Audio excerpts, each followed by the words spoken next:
Hi, I'm Indra, and I'd like to welcome you to the Messy Middle Matters, where my friends and I explore all the twists, turns, and challenges that arise in the messy middle of work. Hi, everyone.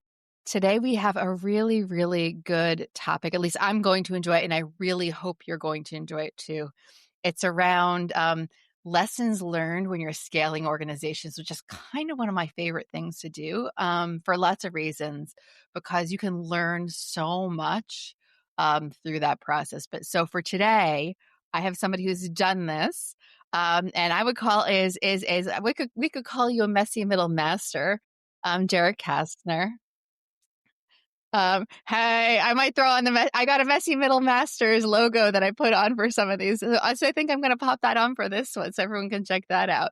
But Derek Kastner, I will not do you justice. Why don't you tell everybody a little bit about yourself, who you are, and then we'll get into some of the nitty gritty of scaling. Well, I, first of all, wear that with pride, so thank you. Hi, I'm Derek Kastner. I'm the head of experience at Fabrik. We're our new social space in New York City. And it's been a joy to kind of build this beast in the last 18 months. Yeah, no, and I think you were you're not the first Fabrik person I communicated with. That was Gwen, because I joined sight unseen. But you're the first person I met IRL, and I heard so many good things about you before I joined. I'm from Julia. So yeah. So why don't we start with tell everyone a little bit about Fabrik, because we're going to be talking about that a lot through our conversation and referring to it. And it's not, yeah, please define it. So Fabrik is a social space or a community space, a third space if you're familiar with the term. If you're not, your first space is your home, your second space is your work, and your third space is that place in between where you go to meet other people, go to workshops, go to gatherings, learn about other topics of interest, and just, meet other people. So that's what we're building. There's, a big thing that we wanted to tackle was the loneliness epidemic post-COVID world. We are so isolated, even though we are more connected than ever through our devices, social media, but we're not connecting the same way face to face as we used to. And with that, there's a ton of vacant real estate everywhere, especially in New York City, that is just collecting dust. And how do we at both of those things at the same time? How do we go into a space, breathe new life into it, and then get people in there, sharing their ideas, sharing their interests, meeting others? So that is kind of the quick and dirty of it. That's the quick and dirty of it. And it's, when I worked at WeWork. And so I know what a true, a hardcore stereotypical co-working space is. This is so different than that because, so the space in Tribeca opened May of 2024, if I'm remembering correctly. Yeah. Okay. May of 2024. So not all that long ago. And one of the first cohorts of people, the goal was to attract community builders. So it was a community for community builders. I remember that phrasing an awful lot. And so, what's real, it's very meta. And, it's so you're doing things when you're thinking about scaling culture. Because from then, it was Gwen, Jacqueline, you. So there were three of you really that were pulling all this together. And since then, it's grown to 10, 15 people, not all full time, right? Yeah, we have, I believe, 8 or so full-time employees and then a handful of part-time employees who are here supporting in the evenings when we have gatherings past 5. Yes, which is huge. If you think about that, that's a year and a half of massive scaling. That's, that's a version of the blitz scaling term, right? So just that hyper growth of growing year over year. So not only are you scaling that culture, but because your business is in the business of building community for community build. So it's cascading. You can just imagine the ripples growing of the impact of this, of you. and the impact that you can have. So not only are you scaling culture for, the people that are working there, but you're scaling culture for everyone else to an awful lot. But let's start with, some of the first things that you did in helping to establish what the culture was, to help to, and then figuring out how that grows. But let's say the early days, let's say the first 3-6 months, like establishing that culture, defining that culture as it was all still coming together. What you're building the plane while you're flying it, right? There's that Yeah. metaphor. Yeah. Yeah. I think this space kind of lives in a massive gray area for people. So, as you were saying, we're not a co working space, but people will sometimes come in here and be like, oh, great, I'll use it as my co working space. I am very straightforward with them. If you are planning on joining Fabrik to be your 9 to 5 co working space Monday through Friday, you will not be happy No. because that is not what we're building. We want our members and we want people in space talking to each other and spending lunch together and engaging with each other and learning about each other and making new friends. That is what this space is for. This space is to host gatherings. And so we were really, really fortunate with our early founding members, yourself included, who were just people that were excited by that. Yes, of course, you were going to come here and work some days, but other days you were going to come here and host a gathering. Other days you were just coming here to read a book. Other days you were taking a lunch meeting here. And I think all of those founding members kind of really set the tone of we want this space to be happy and healthy. Mhm. And that just permeated with everyone who eventually joined this space. And, I always say, I don't know how we found all of the best people in New York to join Fabrik because, and I hear it to this day, when people come in here, they're like, why is everyone so nice here? And it just goes back to the fundamental of people are excited to meet others. They're excited to make new friends and learn new skills and learn about new topics and share their interests. And I think that has kind of been the backbone that has supported Fabrik as it's grown. Yeah, I mean, as a member, I just had an interaction with Julia, who now manages the day to day at Tribeca. Like she and I had a back and forth around something, and what I said was something that Jacqueline, the CEO, often says. It is an extension. It's a different version of my living room. When people watch the video, they get to see my literal living room. But it is, to me, I have this protectiveness. Right. I think that all of us who are at the core and the people who are longer term members, whether they were part of the founding 50 or came afterwards, we're all very protective of this culture, and it's like confession. It's like confession I'm going to give to everyone. So I've recorded this episode twice now. This is our second one with Derek. He was sadly, so you may have heard the one with Nancy, because I think that one will be out before the one with Derek. So I had I had technical snafus. So I know some of this ahead of time. So a little leading the witness, but you know, the I'll do it from the lens of myself. So I remember things coming out like gathering guides. I remember a lot of different rules and guidelines that you're the one who created these things, right? Like I'm wearing my I Get Stuff Done sweatshirt in honor of Derek today because he's a get stuff doneer, right? Not only is he a get stuff doneer, he's a person who is the glue. And, people who are glue, when they want to not go completely, like, get pulled in every possible direction, they will lean into the creation of artifacts and documents and things that can live on. So tell me a little bit more about those pieces of the puzzle. Yeah. I mean, that is honestly the biggest reason why I enjoy these smaller scale projects or new companies, Mm. is because you can just jump in fully and fit in wherever you're needed. So, it's two parts. There were spaces that we were entering that had been collecting dust for years, and we wanted to come in very quickly, breathe new life into them, take what was there, repurpose it, bring in new furniture, but do it very quickly so that we could just get the space open. So there's an element of, design and space. And I remember the first time I came into the Tribeca space, I opened one of the doors and I was like, this room looks like Les Mis. There's a barricade in here. What is going on? And so I spent that morning pulling out all of these benches and these chairs that were just piled up to the Oh, ceiling. I can guess which And room that then, was. Yeah. Mhm.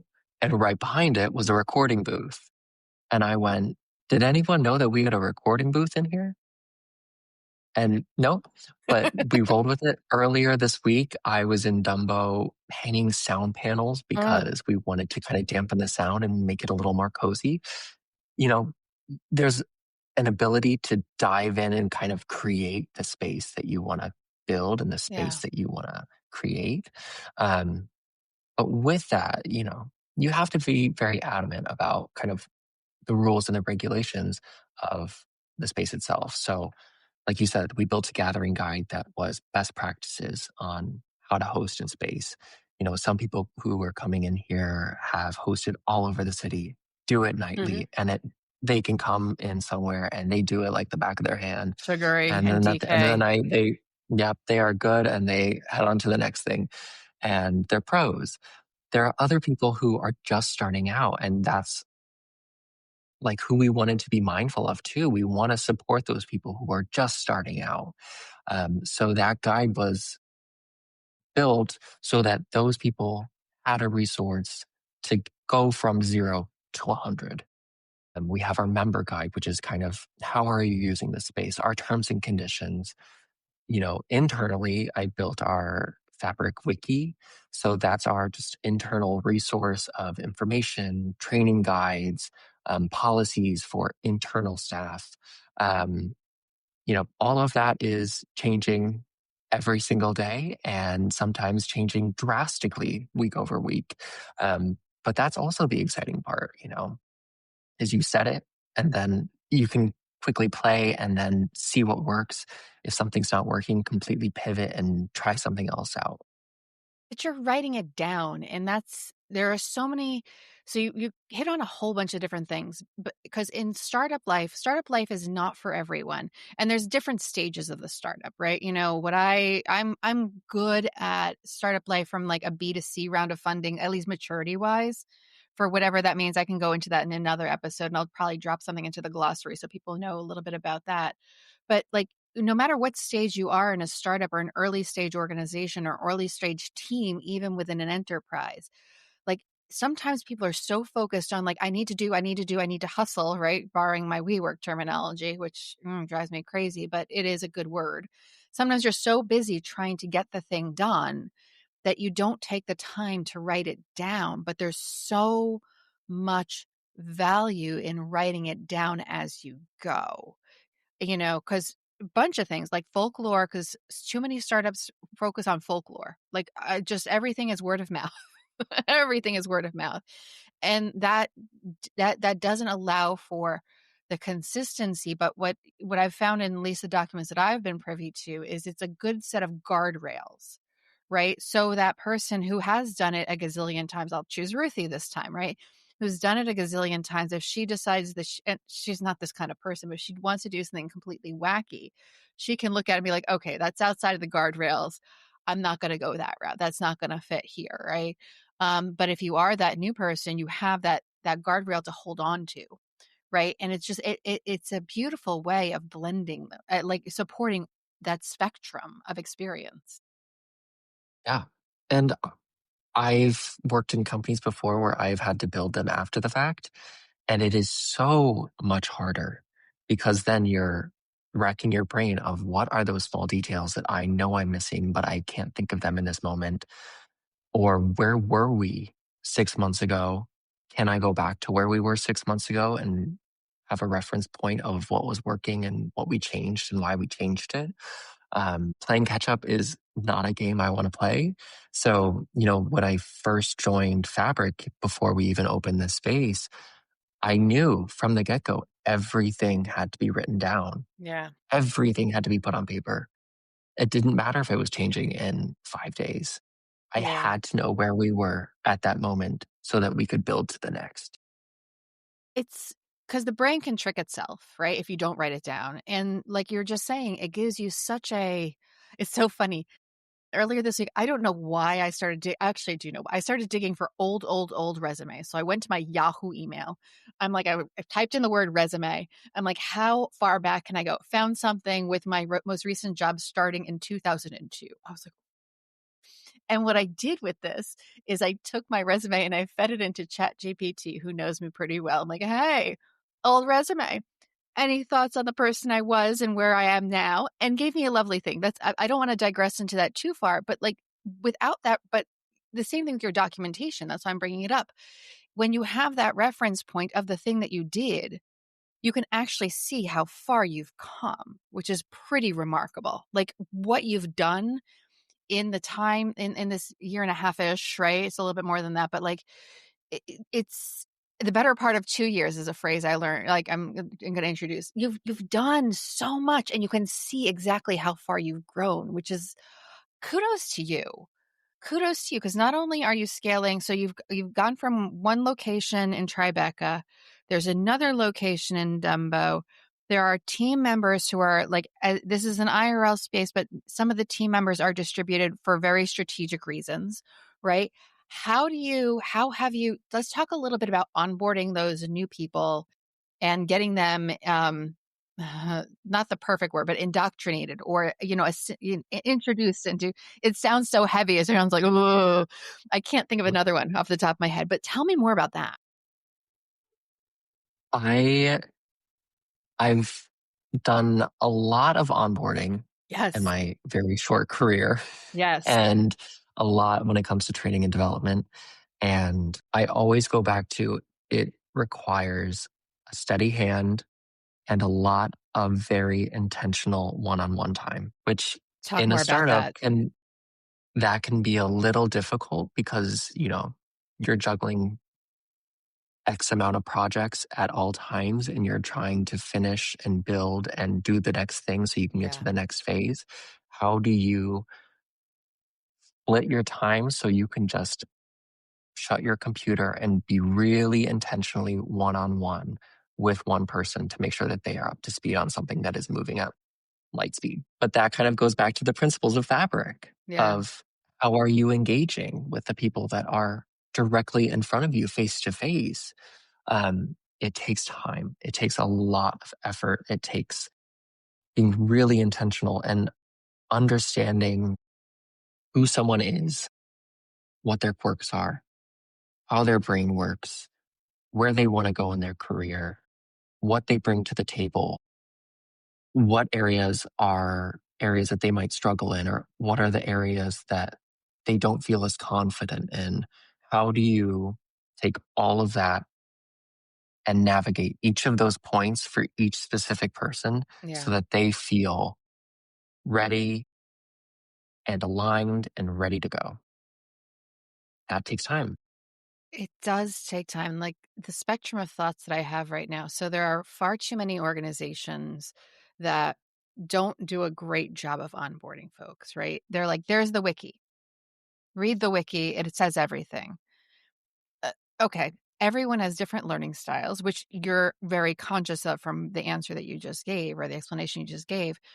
Um, but let's assume that that's the case. There's so much nuance and context that doesn't happen. And it depersonalizes the experience because we are humans working with other humans. Like you outlined so much that like which is why you're such an exceptional leader and human being.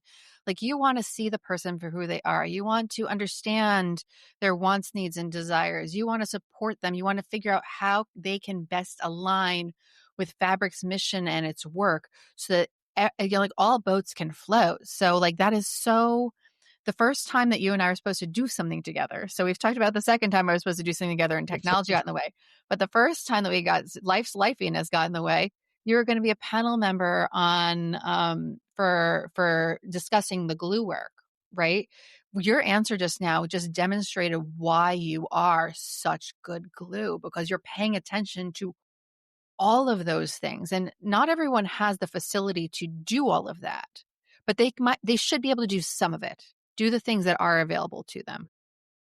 And I will say, I don't always do it well. That's I am one person, and sometimes I miss the mark, and it's important to know that, there are times that it's just going to happen and things are going to fall through the cracks. Or some days you show up and you just aren't your best, and that's okay. That Because I know for me, I am like, I got to get it right. Everything has to be correct. I want to make sure everyone knows everything and they're good to go. They feel supported and they have all the answers and I'm there for everyone whenever they need. That's not possible. That is just, no one is able to do that. no one Um, is able to do that. No. No, but like, yeah. So go ahead. yeah. No, go ahead. No, I always say I do what I can when I can when somebody says something like that to me. And I'm just tomorrow I'll be worse. But like, but the I promise you, I what I say, I also say I make new mistakes every single day. I try not to repeat the same old ones because that's so boring. Um, but it I'm is. going to start using that. It is, please, please. That's going to be a sticker someday, or a T-shirt, or a sweatshirt. Shout out to messymiddlemerch.com. Anyway, but it is. But the failures are where, and everyone says this. The failures are where the good stuff comes from. Whether they're like small learnings or like small failures or big failures or whatever. And failure is such a scary word, but I love the fact that you were just talking about your perfectionism. We just had the episode that I dropped when I couldn't drop our episode was about perfectionism.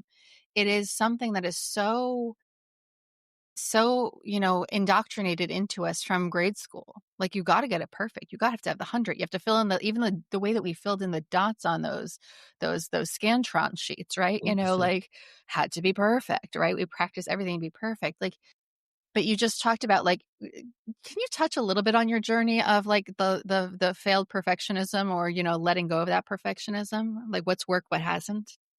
Yeah. I mean, it's it's been a fun and interesting road Yeah, navigating that. Um, I mean, thinking back, I grew up doing theater and dancing, and so everything is hit your mark, be in line, do hit the note, do the thing. And I think that kind of cemented mentality. Also, wanting to be a high achiever, being in AP classes, and like wanting to see, success in that regard. I think all of those things were wonderful in setting a foundation for, wanting to succeed. sure. But if you let it go too far, it can go too far in that direction. I, at 26, was working with Jacqueline, our CEO at Fabrik, for a different company, and I was burning the oil. Um, all ends, was just going too in on everything, was working too hard in every regard. And at Yeah. 26, got shingles. And I was laid out in my Really? bed. Was laid out in my bed for over a week, and my body just completely shut down. And it was a level of exhaustion that I have never felt in my life. And that for me was a massive wake up call because, it's silly that something like that takes it for you to realize. Sure. Um, but it was that moment for me where I was like, I cannot continue to work like this. I can't push myself in every field and everything I want to do in my life. I have to give myself grace. Yeah. So since then, it's been better. I will say some days are better than others, but I think it's important to have a level of drive and excitement about what you're doing because it shows that you care and it Yeah. shows that you want it to succeed and that you love it.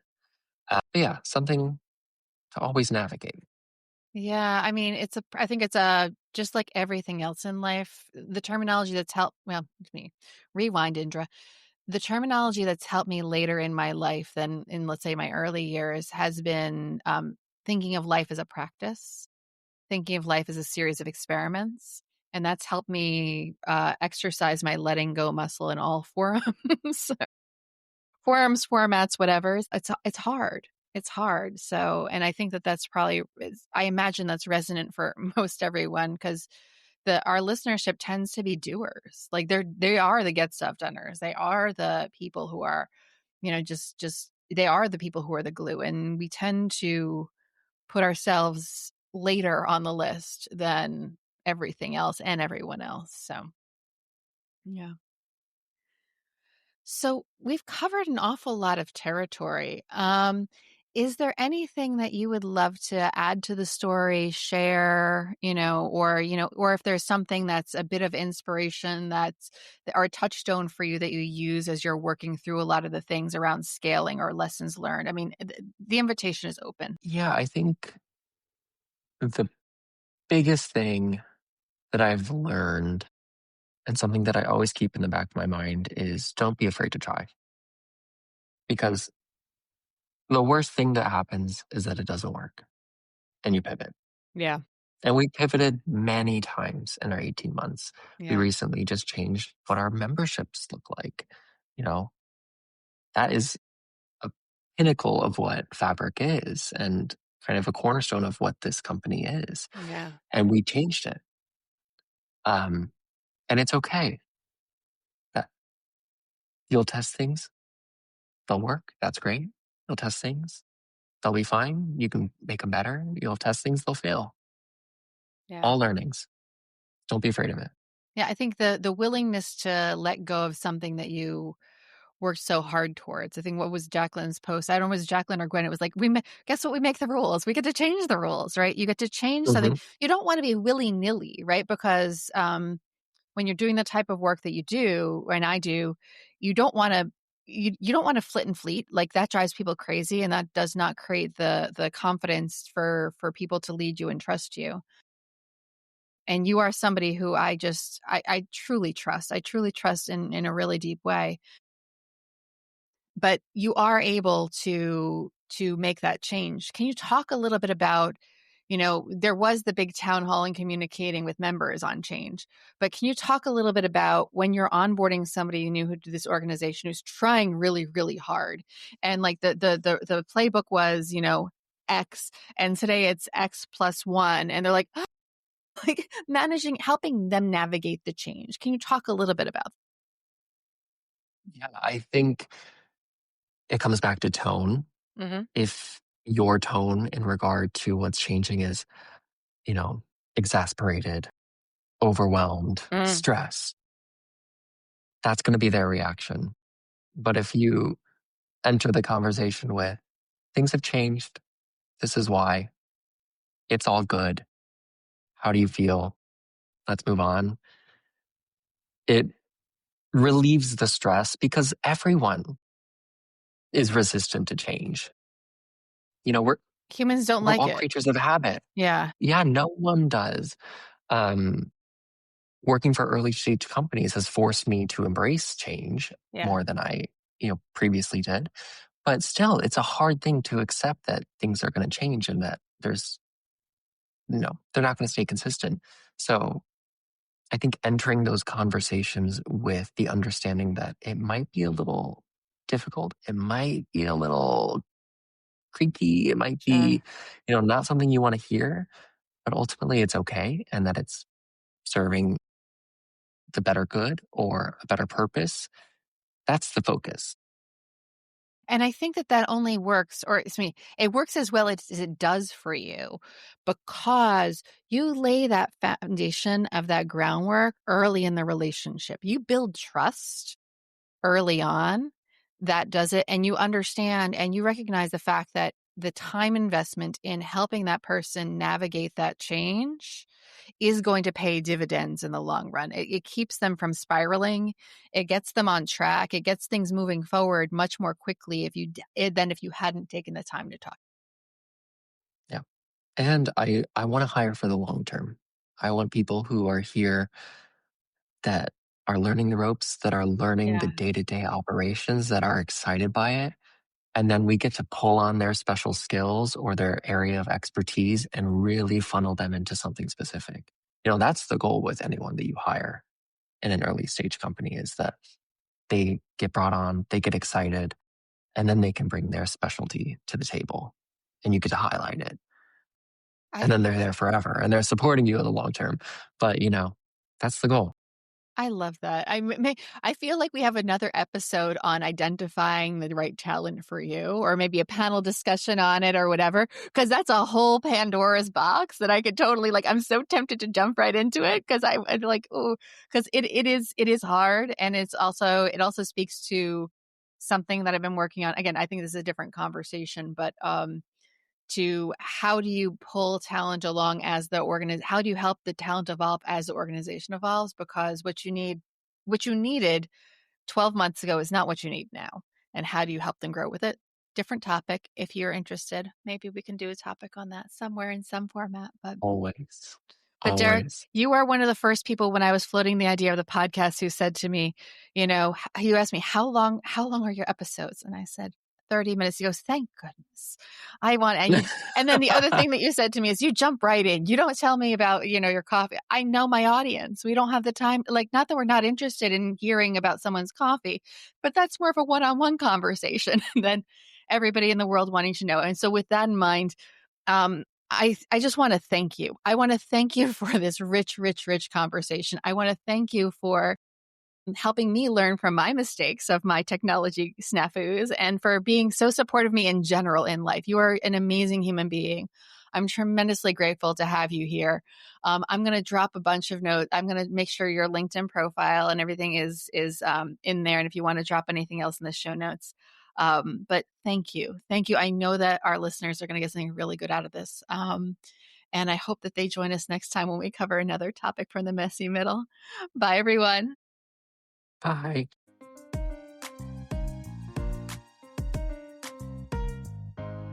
Thanks for taking time with us in the messy middle. Word of mouth remains the most powerful way for people to find us. If this episode sparked something for you, we'd love it if you'd subscribe to the podcast on your favorite app, download a few episodes, and share it with someone else who's navigating the in-between. Do you have ideas for future episodes or topics you'd like us to explore? You can find our feedback form at themessymiddlematters.com or in the show notes. Thank you for joining us on this journey. This work is better when we do it together. Until next time.